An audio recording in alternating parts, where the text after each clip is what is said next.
Nawala ang excitement ng mga fans dahil sa nangyari. Frustrated si Lebron, may nasira sa kainitan ng laban. Napapailing na lang si Stephen Curry dahil sa ginawa ni LBJ.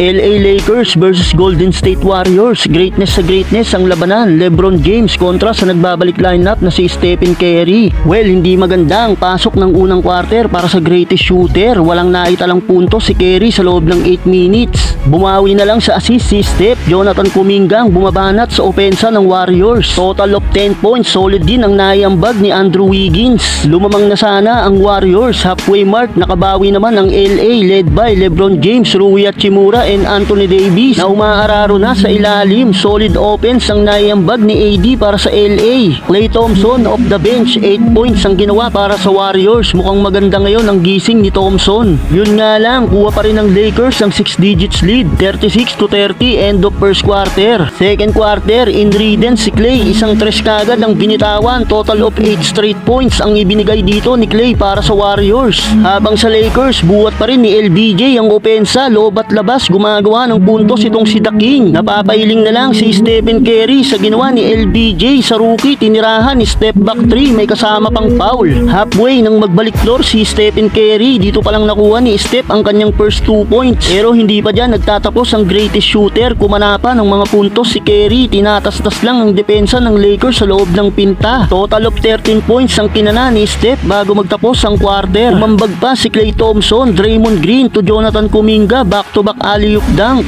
21 points na si Klay Thompson, may 17 points naman si Kuminga. Lamang ang Warriors ng 1 point, 67-66 end of first half. Third quarter, mainit pa rin ang salpukan ng both teams. Tuloy pa rin ang pagpalag ng LA kahit hindi na pinaglaro si AD sa kabuuan ng quarter. Matapos mahampas sa mata nung first quarter, mukhang na-injury pa si AD. Hirap nitong maidilat ang kanyang mata, kaya hindi na ito ibinalik sa laban. Laking kawalan ito para sa LA. Pabor naman ito sa Warriors dahil malaya nilang naatake ang depensa ng Lakers sa ilalim. Namiesta si Curry sa ilalim ng pinta, inaatake lang ang depensa ng LA. Take over mode ang greatest shooter mga idol. LeBron James, galit na si King James, sumasagasa na rin sa ilalim. 110-101 end of third quarter. Pamatay sunog rin ang alley-oop dunk ni Jackson Hayes para maibaba sa single digits ang lead ng Warriors.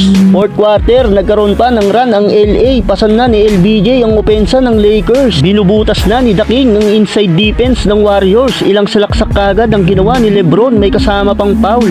Under 5 minutes, naibaba na lang ng LA sa 4 ang lamang ng Warriors, 116-112. Stephen Curry sumagot naman para sa Warriors, isang dunk pa ang naibaon ni Draymond Green. Ayaw naman patalo ni Lebron, sumagot ulit para sa LA. Greatness versus sa greatness ng labanan. Natirahan pa ni Lebron si Curry ng 3, kaya lang not counted ang 3 na binitawan ni The King. Kaya 7 points pa rin ang lead ng Warriors. Wala nang 2 minuto, challenge pa ng LA ang play na ito. Successful naman ang review ng mga official kaya nakuha ng LA ang ball possession. Nawalan ng excitement ang mga fans matapos masira ang shot clock. Frustrated na rin si Lebron dahil sa nangyari. Ilang minuto rin ang nasayang para sa LA. Sa pagpapatuloy ng laban, si Lebron ang may hawak ng bola. Naagawan pa ng bola ni Steph si LBJ. Dahil dyan, kinapos na ang Lakers at nakuha na ng Warriors ang panalo, 128-121. Sa likod ng 31 points ni Stephen Curry. Lebron James, monster performance, sayang ang 40 big points ni LBJ.